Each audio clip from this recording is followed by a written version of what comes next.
जय हिंद दोस्त। तो आप लोग कैसे हैं? खुश होंगे, मस्त होंगे और अपने अपने तैयारी में भी व्यस्त होंगे। तो इसी घड़ी में आप जानते हैं कि बिहार में जो है बहाली का बौछार है। एक तरफ आप देख रहे हैं शिक्षक भर्ती अपने आप में एक नया ढांचा तैयार कर रहे हैं युवा वर्ग के लिए, तो दूसरी तरफ वहीं लाइब्रेरियन का या और कोई विभाग का प्रत्येक तरह का जो है बहाली बार बार दिन पर दिन जो है देखने को मिलता है। लेकिन सबसे बड़ी खुशी की माहौल इस बात की है कि जो अब बीते दिन जो विद्यार्थी बीएड और डीएलएड करके बैठे हुए थे और उसको एक बार भी स्टेट में मौका नहीं मिला था, ऐसे अभ्यर्थी के लिए थोड़ा सा दिन अब जो है खुशखबरी को देखने को मिल रहा है। कौन सा अभ्यर्थी है? जो आप जानते हैं, जो 22-24 और 23-25 सेशन यानी 22-24 और 23-24 वाले अभ्यर्थी जो भी था उस सब थोड़ा सा निराश था, तो ऐसे अभ्यर्थी के लिए थोड़ा सा खुशखबरी देखने को मिल रहा है। आप तो जानते हैं कि एस्टेट को लेकर के खबर चलाई जाए, लेकिन बीटेट जो अभ्यर्थी डीएलएड किए हैं एस्टेट में तो उसमें भाग आजमा सकते हैं, और सीटीटी तो अब की बार हो नहीं रही जुलाई में। तो बीटेट जो होना ज़रूरी है कि नहीं, आप लोग कमेंट में ज़रूर पूछिएगा। और जब एस्टेट की बात है तो फॉर्म अप्लाई डेट किस दिन से होगा वो बताएंगे। साथ ही टीआरई 4 में अभी बहुत लेट है। और एक बात है जो कन्फ्यूजन बड़ी बात है, 9, 10, 11, 12 के शिक्षक बनने के लिए योग्यता क्या है, इसको भी आप लोग सुनते रहिए। तो चलिए, आप लोग अगर इस चैनल पर नए हैं तो चैनल पर को सब्सक्राइब कर ले ताकि इस प्रकार की इन्फॉर्मेशन आप तक पहुंचता रहे। देखिए, एक पेपर कटिंग के माध्यम से एसटीईटी बीएड के साथ स्नातक और पीजी जरूरी है क्या? सुनिए कि बिहार में करा कि चौथी बार जो है हो रहा है एसटीईटी कक्षा 9-10 के लिए माध्यमिक शिक्षक पात्रता के लिए एसटीईटी पेपर 1 में न्यूनतम उत्तीर्णता अंक लाना अनिवार्य है। परीक्षा में शामिल होने के लिए समान वर्ग की महिला, पिछड़ा वर्ग, अत्यंत पिछड़ा वर्ग और दिव्यांग वर्ग की महिलाओं के लिए जो है आपको कुछ शर्त है। क्या शर्त है?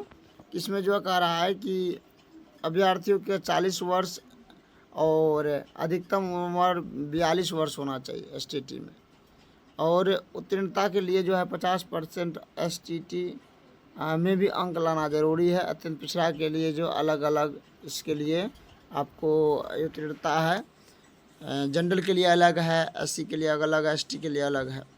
लेकिन हम खास उस बात पर नहीं करेंगे, हम ये इस बात के लिए बात करने आए हैं जो डीएलएड किए हैं, डीएलएड किए हैं और डीएलएड जो है आप किए हैं और आपको सीटीईटी जो जुलाई है, जुलाई होने के लिए नहीं, ज़रा आपको ही पता है दिसंबर में सीटीईटी होगा। पता नहीं है कि सीटीईटी के बाद स्टेट वैकेंसी आएगी या पहले आएगी, लेकिन उम्मीद है कि पहले आ जाएगी नोटिफिकेशन भी कम से कम। तो सीटीईटी वाले तो नहीं पकड़ पाएंगे जिसका सीटीईटी क्लियर नहीं है। तो ऐसे अभ्यर्थी के लिए जो है थोड़ी सी बुरी सूचना इसलिए है कि एसटीईटी वाले का तो स्टेट 2025 के लिए तो बात की गई है कि हम लोग बहुत जल्द शिक्षा विभाग को इसके बारे में सूचना भेज दिए हैं, और जिससे जो है अभ्यर्थी की जो कमी होगी उसको पूरा करने के लिए जो है हम लोग तत्पर हैं।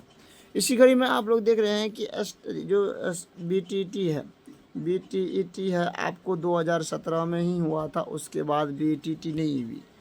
क्यों नहीं हुई बीटीईटी? आपको भी पता है कि जब आपके सीटीईटी ही वैलिड है तो बीटीईटी करने का आदेश सरकार ने स्थगित कर रखी थी।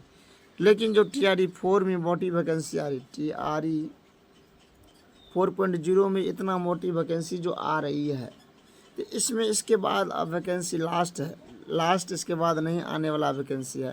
तो इस टीआरई 4 के अंदर जो डीएलएड किए हैं और सीटेड नहीं पास किए हैं तो उसके लिए मात्र एक ही उपाय बचता है, ऑप्शन बचता है, जिसको कहते हैं आप बीटेट, बीईटीईटी।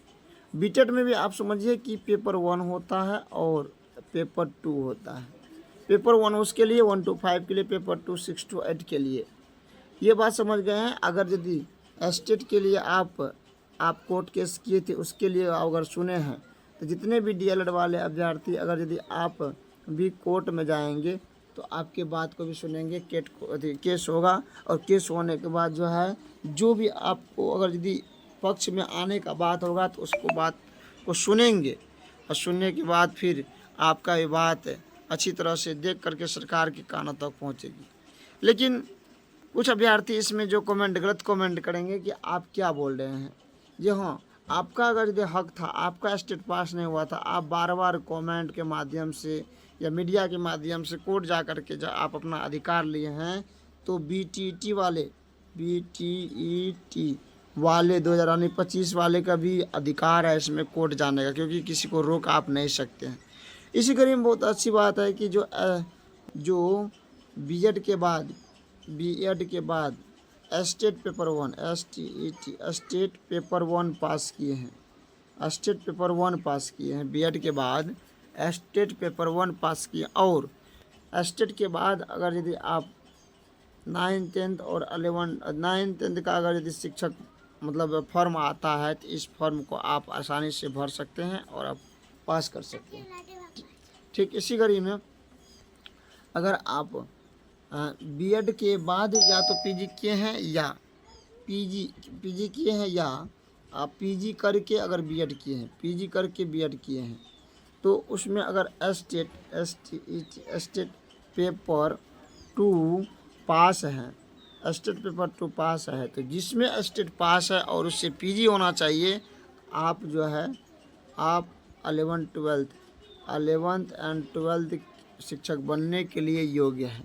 तो आप मेरी बातों से सहमति हो गई होगी कि किस प्रकार की बात कर रहे हैं। ठीक, तो अब आगे की बात है कि टीआरई को लेकर के क्या बात, टीआरई को लेकर के, तो टीआरई में जो है, अब मैं बता दूं कि टीआरई 4.0 के बारे में सरकार चुप बैठे हैं। अभी तक कोई अता पता नहीं कब आएंगे, नहीं कोई जुलाई में बोल रहे हैं तो कोई दिसंबर में बोल रहे हैं, लेकिन इस बात को अभी कंफर्म नहीं लेंगे। तो अभी समझ सकते हैं काफ़ी लेट है, टीआरई 3.0 पूरा होने के बाद, योगदान देने के बाद ही इस पर कोई ब्यौरा उठाया जाएगा। तो अब बचा कि STT जो फॉर्म है फिलअप कब तक में होगा, STT जो फॉर्म है उसको लेकर के फिलअप कब तक में होगा। तो STT फॉर्म फिलअप के बारे में बता दूं, इसके बारे में बताया कि इसके बाद यानी ये जो अभी चल रहा मई में इसके बारे में बताया जाएगा, और मई नहीं तो जून में इसका नोटिफिकेशन आने की पूरी संभावना है। और जून आएगा तो एग्ज़ाम के बारे में अभी कोई पता आता नहीं है, एग्ज़ाम कब होगी। पहले तो अप्लाई डेट होगा, एग्ज़ाम कब होगा इसके बारे में जानकारी चाहिए, यानी मतलब रखना पड़ेगा, देखना पड़ेगा, और उसके बाद एग्ज़ाम का डेट बाद में आएगा। तो जैसे ही एग्ज़ाम का डेट आएगा तो हम आप लोग को बता देंगे। आज